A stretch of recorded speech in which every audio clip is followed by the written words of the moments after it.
جس طرح سے آپ کو میں یہ تصویر دکھا دوں کہ ایک طرف وہ جامع مسجد ہے علی گڑھ مسلم یونیورسٹی کی، تو علی گڑھ مسلم یونیورسٹی کی جامع مسجد کی جو خوبصورتی ہے، اس کا جو کیمپس ہے، اس کو جو گنبد ہیں، اس کو جو مینار ہیں، آپ اندازہ لگا سکتے ہیں کہ سر سید کو نمازوں سے اور سر سید کو عبادتوں سے کیسا گہرا لگاؤ تھا۔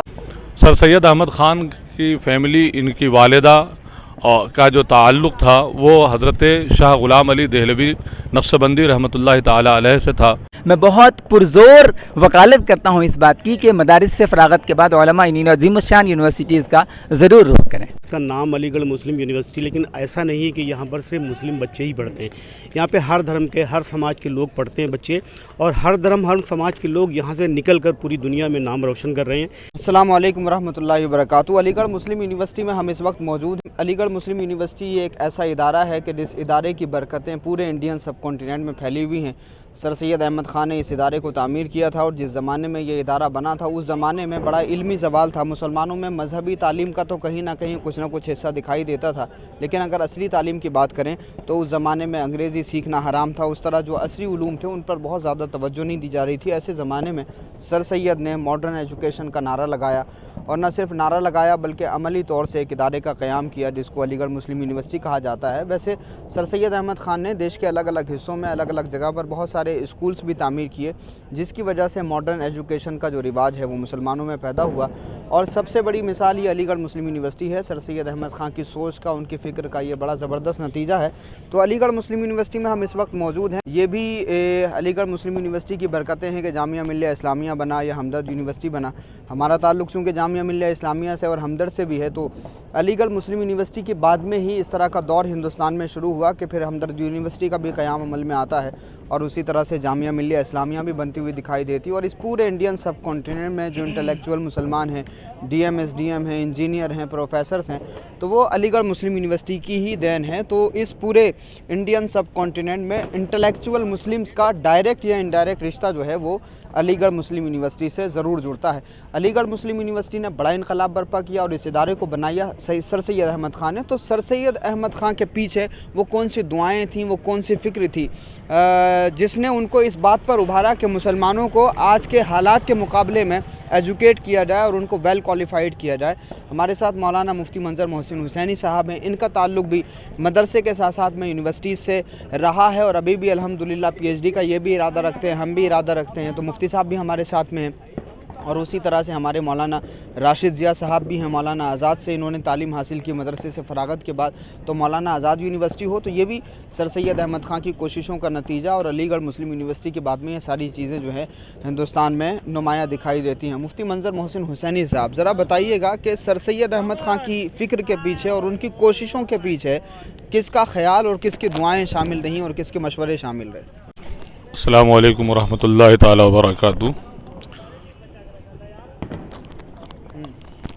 سر سید احمد خان ہوں یا کوئی بھی فرد، ہر ایک فرد کی فکر اور سوچ میں سب میں زیادہ اثر اگر کسی کا، اور سب میں پہلا اثر دنیا میں آنے کے بعد بچہ اگر کسی کا قبول کرتا ہے تو اس کی ماں ہوتی ہے۔ اسی لیے کہا جاتا ہے کہ ہر بچے کی پہلی درسگاہ، پہلا اسکول ماں کی گود ہوتی ہے۔ سر سید احمد خان ایک ایسی فیملی سے تعلق رکھتے ہیں، آپ کی جو پیدائش ہے تو دلی میں ہوتی ہے، اور دلی میں اس زمانے میں جب آپ کی پیدائش ہوتی ہے تو اس زمانے میں 1817 میں آپ کی پیدائش ہے، 17 اکتوبر 1817۔ تو اس زمانے میں بقول مولانا فضل رحمان گنج مراد آبادی رحمۃ اللہ علیہ، آپ نے ایک موقع پر مولانا محمد علی منگیری بانی ندوۃ العلماء لکھنؤ، ان سے پوچھا تھا کہ کیا تمہیں پتہ ہے کہ اس وقت جو ہے عشق و محبت کی تم نے کوئی دکان دیکھی ہے؟ کیا تمہیں پتہ ہے کہ عشق و محبت کی کتنی دکانیں ہیں بھارت میں؟ انہوں نے کہا حضرت مجھے تو نہیں معلوم۔ مولانا محمد علی منگیری ان کے مرید تھے، تو مولانا محمد علی منگیری نے جب اپنے مرشد مولانا فضل رحمان گنج مراد آبادی سے پوچھا تو حضرت نے فرمایا کہ اس وقت دہلی میں 2 محبت کی دکانیں ہیں، ایک غلام علی شاہ صاحب کی اور دوسرے شاہ آفاق دہلوی کی، اور یہ دونوں نقشبندی سلسلے کے عظیم صوفی بزرگ تھے۔ سر سید احمد خان کی فیملی، ان کی والدہ کا جو تعلق تھا وہ حضرت شاہ غلام علی دہلوی نقشبندی رحمۃ اللہ تعالی علیہ سے تھا۔ آپ उनकी दस्त गिरफ्तार थीं, यानी उनकी से बैत का शरफ़ रखती थीं और बहुत ज़्यादा मुतासिर भी थीं। और सर सैयद अहमद ख़ान और इनके बड़े भाई मोहम्मद अहमद ख़ान, इनके नाम की तजवीज़ भी उसी खानक़ाह से हुई है, बुज़ुर्गों ने नाम रखा है। और तसव्वुफ़ के माहौल में ये परवान चढ़े और इनकी माँ मरहुमा अज़ीज़ुन्निसा बेगम ने बड़ी जो है बड़ी अच्छी और इस्लामी तरबियत इनकी की।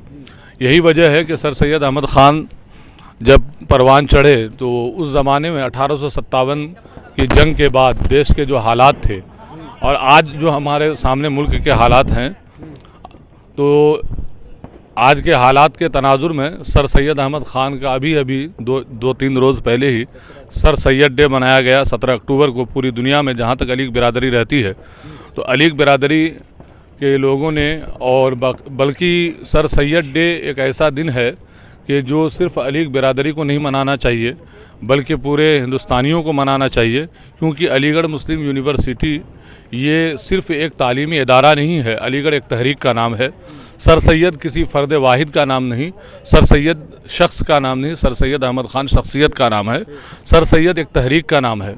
आज के मौजूदा हालात के तनाजुर में सर सैयद की अहमियत और ज़्यादा है, इसलिए कि सर सैयद अहमद ख़ान ने कहा था कि उनका जो हिंदू मुस्लिम इत्तेहाद का जो फ़लसफ़ा था, उनका मानना ये था कि हिंदू और मुस्लिम एक हसीन दुल्हन की दो आँखें हैं। अब जाहिर सी बात है कि एक हसीन दुल्हन हो और उसकी दो आँखों में से किसी एक आँख का भी अगर नुकसान हो जाए तो उसके हुस्न को जो है ग्रहण लग जाएगा। तो सर सैयद अहमद ख़ान हिंदू मुस्लिम इत्तेहाद के अलंबरदार थे और कॉमन इश्यूज़ पर ख़ासकर उनके यहाँ सर सैयद अहमद ख़ान कहते हैं कि इल्म, इंसाफ और अखलाक, इल्म, इंसाफ और अखलाक, ये तीन चीज़ें ऐसी हैं जो हमारे और हिंदू भाइयों के दरमियान कॉमन हैं और इन तीनों की बुनियाद पर हमारा उनका इत्तेहाद हो सकता है। आज भी भारत में जो हालात बने हुए हैं, इन हालात में सब में ज़्यादा अगर किसी चीज़ की ज़रूरत है तो इस बात की ज़रूरत है कि हम अपने बच्चों की तालीम पर फोकस करें। और दूसरी बात कि जो लोग इंसाफ के मंदिरों में बैठे हैं, चाहे वो लोअर कोर्ट हो, हाई कोर्ट हो, सुप्रीम कोर्ट हो, जो जहाँ भी बैठा है, यहाँ तक कि हम अपने घरों के अंदर भी, तालीमी इदारों के अंदर भी अगर हम इंसाफ का कत्ल करते हैं तो कहीं ना कहीं सर सैयद अहमद ख़ान की रूह को हम तकलीफ़ पहुँचाते हैं। अलीगढ़ मुस्लिम यूनिवर्सिटी के दरो दीवार से, यहाँ की दरसगाह से जो बच्चों को तालीम दी जाती है, इनकी जो तरबियत की जाती है, तो सर सैयद का पैगाम इन्हें बताया जाता है, उनकी तहरीक बताई जाती है, उनकी फ़िक्र बताई जाती है। और सर सैयद की फ़िक्र यही थी कि इंसाफ का बोलबाला हो और इंसान अखलाक का धनी हो, अखलाक से ख़ुद को जो है मुज़य्यन करे, अखलाक के ज़ेवर से ख़ुद को मुज़य्यन करे। आप कहते हैं कि इस्लाम को अगर तुम्हें पेश करना है, हम जैसे दाइयान और मुबल्लिगीन कहलाने वालों के लिए इसमें पैगाम है। आप कहते हैं कि इस्लाम को अपने अखलाक के ज़रिए से पेश करो, किरदार के ज़रिए से पेश करो, ताकि दूसरा तुम्हारे अखलाक और किरदार के ज़रिए इस्लाम के करीब हो। साथ ही साथ क्योंकि आपने सवाल पूछा था कि उनकी तरबियत में, उनकी फ़िक्र में किनका असर रहा, तो उनकी वालिदा का असर रहा। तो जाहिर सी बात है कि उनकी वालिदा जो मुरब्बी हैं उनकी, तो मुरब्बी यानी तरबियत करने वाला फ़र्द, खा वो मर्द हो या औरत, मुरब्बी को जब तक खुद वो तरबियत याफ्ता न हो, मुरब्बी का तरबियत याफ्ता पहले होना ज़रूरी होता है।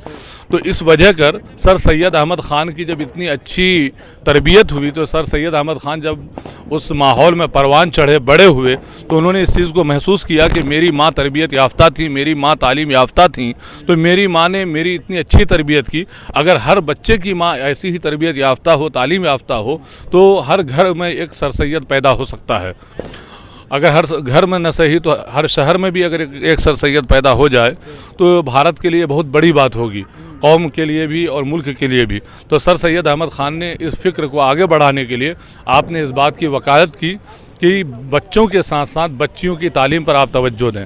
और जब उन्होंने 1875 में एक स्कूल की शक्ल में सदमा पहले इसकी बुनियाद डाली, फिर 1878 में उसी स्कूल ने कॉलेज का रूप धार लिया, फिर आगे चलकर इसे यूनिवर्सिटी का दर्जा मिला और फिर इसी के बतन से जामिया मिल्लिया इस्लामिया का वजूद अमल में आया। जी, तो सर सैयद अहमद ख़ान के हवाले से बहुत अहम बातें इरशाद फरमाई हमारे मौलाना मुफ्ती मंजर मोहसिन हुसैनी साहब ने।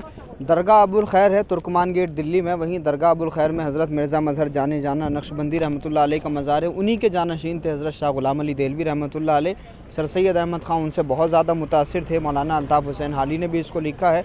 और उसी तरह से प्रोफेसर मोइन निज़ामी जो पड़ोसी मुल्क के एक बहुत बड़े स्कॉलर हैं, मैंने उनको ये कहते हुए सुना कि मोइन निज़ामी कहते हैं कि सर सैयद अहमद ख़ान का ताल्लुक़ शाह ग़ुलाम अली देलवी की खानक़ाह से ऐसा था कि शाह साहब का जब विसाल हो गया और सर सैयद अहमद ख़ान जब बिजनौर में बतौर मजिस्ट्रेट खिदमत अंजाम दे रहे थे, तो उस ज़माने में जब आते थे खानक़ाह में शाह ग़ुलाम अली देलवी की, तो अपनी दाढ़ी से झाड़ू लगाया करते थे। आप अंदाज़ा लगाइए कि सूफिया से कैसा ताल्लुक़ था और ख़ास तौर से शाह ग़ुलाम अली देलवी नक्शबंदी रहमतुल्लाह अलैह से कैसा इमोशनल और जज्बाती अटैचमेंट था। तो दुनिया में अगर बड़े बड़े लोगों ने इनकलाब बर्पा किया है तो उसके पीछे हज़रत इमाम रब्बानी ने जो इनकलाब बर्पा किया उसके पीछे हज़रत ख्वाजा बाक़ी बिल्लाह की दुआएं शामिल हैं। तो उसी तरह से सर सैयद अहमद ख़ान ने जो ये तालीमी इनकलाब बर्पा किया और आज सर सैयद अहमद ख़ान को तालीम का फ़रिश्ता कहा जाता है, तो उसके पीछे जो दुआएं शामिल हैं वो हज़रत शाह ग़ुलाम अली देलवी की, उनके अक़ायद और नज़रियात और अफ़कार से इख्तिलाफ़ किया जा सकता है। बहरहाल रसूलुल्लाह सल्लल्लाहु अलैहि वसल्लम की हर बात मानना लाजमी है। उसके अलावा दुनिया में कोई ऐसी शख्सियत नहीं है जिसकी हर बात पर ईमान लाना ज़रूरी हो। सर सैयद के अक़ायद नज़रियात से इख्तिलाफ़ ज़रूर हो सकता है, लेकिन जिन लोगों ने भी सर सैयद से इख्तिलाफ़ किया था, आज उनकी औलादें लाइन में लग करके सर सैयद के बनाए हुए अलीगढ़ मुस्लिम यूनिवर्सिटी या इसकी जो भी शाखें हैं वहाँ पर तालीम हासिल करते हुए नज़र आते हैं। तो सर सैयद अहमद ख़ान के ये जुनून का नतीजा है जो वो चाहते थे कि ये कौम जो है आगे बढ़े। सर सैयद अहमद ख़ान ख़ुद इतने मजहबी थे कि उनके चेहरे पर माशाअल्लाह दाढ़ी, उनके सर पे सुभान अल्लाह टोपी, और वो चाहते थे कि मुसलमान जो है हालात के साथ खड़ा हो और वेल क्वालिफाइड हो, बहुत मॉडर्न हो ज़ाहिरी एतबार से, लेकिन अंदर से उसकी रूह और उसका बातिन जो है वो बहुत मजबूत मुसलमान होना चाहिए। जिस तरह से आपको मैं ये तस्वीर दिखा दूं कि एक तरफ वो जामा मस्जिद है अलीगढ़ मुस्लिम यूनिवर्सिटी की, तो अलीगढ़ मुस्लिम यूनिवर्सिटी की जामा मस्जिद की जो खूबसूरती है, इसका जो कैंपस है, इसको जो गुंबद हैं, इसको जो मीनार हैं, आप अंदाज़ा लगा सकते हैं कि सर सैयद को नमाज़ों से और सर सैयद को इबादतों से कैसा गहरा लगाव था। उसी तरह से आप ये देखिए कि ये जो बिल्डिंग है, इस बिल्डिंग का आप स्ट्रक्चर देख सकते हैं कि ये किस तरह की बिल्डिंग है। ये वैसे हॉल है, यहाँ पर कल्चरल प्रोग्राम होते हैं। तो इस बिल्डिंग को जो इन्होंने बनवाया वो तकरीबन उसी तरह से जिस तरह से यूके की बिल्डिंग्स हैं या जो यूरोप में बहुत सारी यूनिवर्सिटीज़ हैं, इसी तरह की जो इमारतें हैं वहाँ की, उसी तर्ज की इमारत जो है वो यहाँ अलीगढ़ मुस्लिम यूनिवर्सिटी में भी अलग अलग जगहों पर बनाई गई। तो आप देख सकते हैं कि सर सैयद का ताल्लुक़ कैसा था। वो चाहते थे कि बंदा खुदा की बारगाह में भी झुके और वो चाहते थे कि तालीम हासिल करके मैदान अमल में ऐसे उतरे कि दुनिया उसकी तरक्की के आगे या दुनिया उसकी काबिलियत के आगे अपना सर झुकाए। मौलाना राशिद ज़िया साहब भी तशरीफ़ फरमाएं। राशिद भाई, ज़रा मुख्तसर वक्त में अलीगढ़ मुस्लिम यूनिवर्सिटी को आप किस तरह से देखते हैं और ख़ास तौर से मदरसा बैकग्राउंड के लोगों को किस तरह यहाँ से इस्तिफ़ादा करना चाहिए, बयान करिएगा। अस्सलाम वालेकुम वरहमतुल्लाहि ताला वबरकातुहू। माशाअल्लाह, दो सवालात आपने मुझसे किए हैं। एक ये कि मैं इस यूनिवर्सिटी को किस निगाह से देखता हूँ, और दूसरा ये कि मदरसे के तलबा को यूनिवर्सिटीज़ के साथ किस तरह का ताल्लुक़ रखना चाहिए। देखिए, एक बात मैं पहले तमहीदी तौर पर कहना चाहूँ कि सबसे बड़ा नुकसान मजहबी एतबार से जब हमने उठाया है वो तभी उठाया है जब हमने इल्म को दो हिस्सों में मुनक़सिम कर दिया और इल्म को इल्म दीन और इल्म दुनिया में बांट दिया। जबकि हम जब अपने इस्लामिक स्क्रिप्चर्स को देखते हैं, बुनियादी माखज़ को देखते हैं, तो ये तकसीम हमें कहीं नज़र नहीं आती और इल्म बतौर इल्म ही नज़र आता है। और बुज़ुर्गों के अक़वाल की बात करें तो ज़्यादा से ज़्यादा हमें ये दिखता है कि अल इल्मु इल्मान, इल्मुल अदियान व इल्मुल अबदान, लेकिन इसके अलावा दीनी और दुनियावी इल्म की तकसीम हमें नज़र नहीं आती। तो इल्म को फ़र्ज़ करार दिया गया था, ना कि इस तकसीम के साथ। इस मुख्तसर तमहीद के बाद मैं पूरी तरह से इस बात का कायल हूँ कि मदरसे की तालीम हासिल करने के बाद उलमा ज़रूर भी ज़रूर इन अज़ीमुश्शान यूनिवर्सिटीज़ के जानिब रुख करें। The reason behind it, I feel like that whenever you can speak anything in your own language, just like in Urdu, people don't get that much amazed as much if you can those things in English language. Because of English language impression, this thing this language make your things, your whatever you are saying, it makes valuable just because of language. तो बहैसियत आलिम दीन जब आप उसी बात को उस ज़बान में कहेंगे जिस ज़बान में ज़माना सुनना चाहता है और जिस ज़बान को दुनिया समझती है, तो वो ज़्यादा आपके साथ रिलेट करेंगे, ज़्यादा आपके साथ कनेक्ट करेंगे और बहुत अच्छी तरह से आपकी बात को समझ जाएंगे। तो अगर आप एक दाई दीन होने की हैसियत से بھی دیکھنا چاہیں تو بھی بہت ضروری ہے کہ علماء مدارس سے فراغت کے بعد ان عظیم الشان یونیورسٹیز کا رخ کریں، اور یہاں آنے کے بعد جو فکر میں بالیدگی پیدا ہوتی ہے، قلب میں کشادگی پیدا ہوتی ہے، اور مختلف نظریات اور افکار کے حامل افراد کے ساتھ مل بیٹھنے سے جو کچھ آپ کو سمجھ میں آتا ہے اس کا ضرور بھی ضرور لطف لیں۔ میں بہت پرزور وکالت کرتا ہوں اس بات کی کہ مدارس سے فراغت کے بعد علماء ان عظیم الشان یونیورسٹیز کا ضرور رخ کریں۔ بہت خوب، بڑے شاندار طریقے سے کم وقت میں آپ نے اپنی بات رکھی۔ تو یہ ہمارے لیے بڑا سنہرا موقع ہے۔ علی گڑھ مسلم یونیورسٹی کے دروازے صرف مسلمانوں کے لیے نہیں کھلے ہوئے، یہ ایک ایسا ادارہ ہے کہ جس کے دروازے تمام ہی کمیونٹیز کے لیے، تمام ہندوستان کے لوگوں کے لیے کھلے ہوئے ہیں۔ اور یہاں سے یعنی علی گڑھ مسلم یونیورسٹی نے جہاں بہت سارے مسلمان انٹلیکچوئل دیے ہیں، تو اسی دیش میں بہت سارے ہمارے غیر مسلم بھائی ہیں جنہوں نے علی گڑھ مسلم یونیورسٹی سے تعلیم حاصل کی، اور دیش کی تعمیر و ترقی میں ان کا بڑا زبردست یوگدان ہے، اور آج بھی الحمدللہ وہ خدمات انجام دے رہے ہیں۔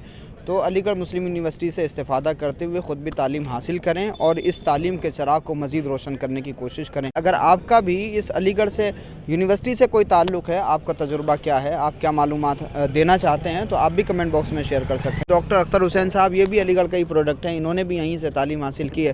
ایک کلچر جو اے ایم یو کا ہے اس پہ ڈاکٹر صاحب کچھ اگر بتانا چاہیں۔ دیکھیے، علی گڑھ مسلم یونیورسٹی کے بارے میں کچھ بولنا سورج کو روشنی دکھانے کے برابر ہے، اور یہاں کا جو کیمپس کا جو ماحول ہے وہ ابھی آپ دیکھ سکتے ہیں کتنا پیسفل یہاں کا ماحول ہے، اور یہاں سے نکلے ہوئے بچے پوری دنیا کے ہر شعبے میں اپنے یونیورسٹی کا نام روشن کر رہے ہیں اور اپنے ماں باپ کا نام روشن کر رہے ہیں۔ اور جیسے آپ لوگ جانتے ہیں اس کا نام علی گڑھ مسلم یونیورسٹی، لیکن ایسا نہیں ہے کہ یہاں پر صرف مسلم بچے ہی پڑھتے ہیں، یہاں پہ ہر دھرم کے، ہر سماج کے لوگ پڑھتے ہیں بچے، اور ہر دھرم ہر سماج کے لوگ یہاں سے نکل کر پوری دنیا میں نام روشن کر رہے ہیں۔ اس لیے میری سب سے گزارش ہے کہ اپنے بچوں کو تعلیم دیجیے اور کوشش کیجیے کہ اپنے بچے کا نام جو ہے علی گڑھ مسلم یونیورسٹی میں ایک بار ایڈمیشن کرائیں۔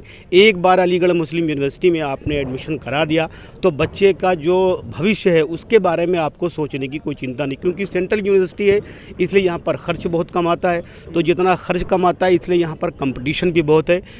یہاں پر ایڈمیشن لینا اتنا آسان نہیں ہوتا ہے، 60 سیٹوں کے لیے 20 سے 25 ہزار بچے جو ہے کمپٹیشن میں بیٹھتے ہیں، اور اس کمپٹیشن میں آپ کو آنا ہوتا ہے۔ تو اس کے لیے ضروری ہے کہ اگر بچے کو آپ نے علی گڑھ مسلم یونیورسٹی میں ایڈمیشن دلانا ہے تو پھر 8th کلاس سے ہی اس کو جو ہے کوشش کیجیے، اس کو ٹیوشن لگائیے اور کمپٹیشن میں بیٹ کرنے کے لیے اس کی تیاری کروائیے، اور ایک بار انشاءاللہ اگر آپ کا لڑکا یہاں پر ایڈمٹ ہو گیا تو دوبارہ پھر آپ کو اس کے بھوشیہ کے بارے میں کچھ سوچنے کی ضرورت نہیں پڑے گی۔ خاص طور سے یہ کیمپس جو ہے وہ بچیوں کے لیے بڑا سیف ہے، تو یہ بھی ایک جہان ہے پورا، اے ایم یو بھی ایک الگ دنیا ہے۔ اس دنیا کے کس گوشے کے بارے میں آپ کیا بتانا چاہتے ہیں کمنٹ باکس میں ساجھا کر سکتے ہیں۔ بہت بہت شکریہ ہمارے ساتھ جڑنے کے لیے۔ السلام علیکم۔